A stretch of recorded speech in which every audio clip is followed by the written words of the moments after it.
이재명 정부 초대 민정수석으로 오광수 씨가 임명된 것을 두고 말들이 많습니다. 급기야 민변까지 성명을 내고 비판하고 나섰습니다. 오광수 민정수석의 이력을 두고 걱정이 있는 건 사실입니다. 하지만 저는 크게 걱정할 일이 아니라고 생각합니다. 오늘 영상에서 저는 민변을 포함한 진보 내부의 비판, 그리고 쏟아지고 있는 단순하고 감정적인 반대 논리들 조목조목 반박드릴 겁니다. 오광수 논란, 오늘 이 영상으로 끝내겠습니다. 끝까지 시청 부탁드립니다.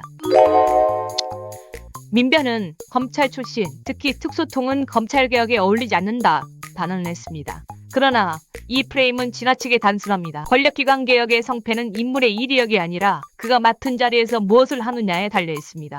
오광수 변호사는 검사장까지 역임한 인사이지만 그가 앞으로 조직 내부의 기득권 논리에 충실할지, 아니면 개혁적 동력을 내부의 언어로 전달할 내부자 출신 개혁 파트너가 될지는 아직 판단하기 이릅니다.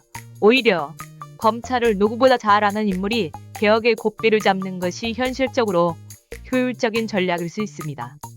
출신만으로 자격을 낙인 찍는 것은 진보의 자기 모순에 가깝습니다.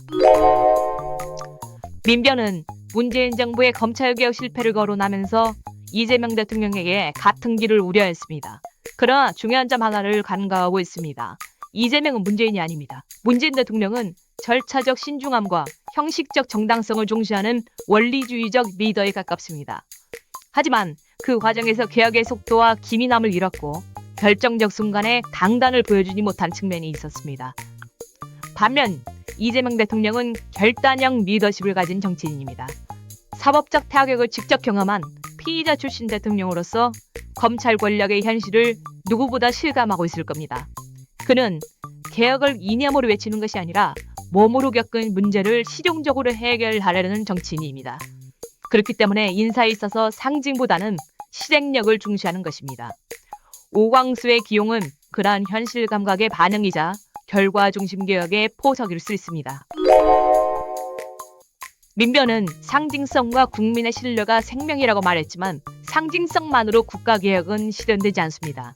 문재인 정부 시절 조국 사태에서 보았듯이 상징에 기대해서 실질적 로드맵 없이 개혁을 외치다 보면 오히려 역풍을 맞게 됩니다. 지금 필요한 것은 보여주기식 개혁이 아니라 작동하는 개혁입니다. 오광수 같은 인물이 민정라인에 투입된다는 것은 수사권 구조에 대한 전문성을 바탕으로 실질적 견제와 조정이 가능하다는 의미라고 보는 것이 맞습니다. 좀 더 지켜봐야겠지만 이재명 대통령은 현재까지는 극단적인 진영주의를 지향하고 다양한 인물을 등용해서 균형감 있는 국정 운영을 시도하고 있는 것으로 보여집니다.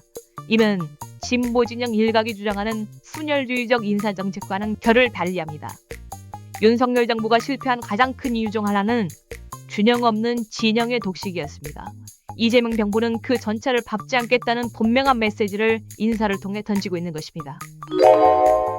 민변의 이상주의적 비판은 물론 경청할 가치가 있습니다. 그러나 그것이 현실적 작동 가능성을 고려하지 않은 채 오직 출신만으로 자격을 재단한다면 그것은 진보의 순수성이 아니라 무능한 이상주의로 귀결될 수 있습니다.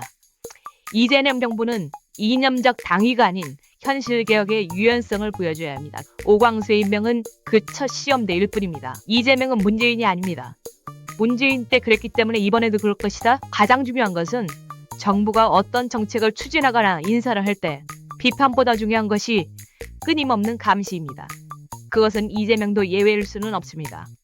이미 오광수의 임명이 결정된 지금 우리에게 필요한 자세는 일단 힘을 실어주고 잘하고 있는지 딴짓은 하지 않는지 두 눈 부릅뜨고 감시하는 일이지 결정된 사안에 대해서 바람 빼는 일이 아닙니다.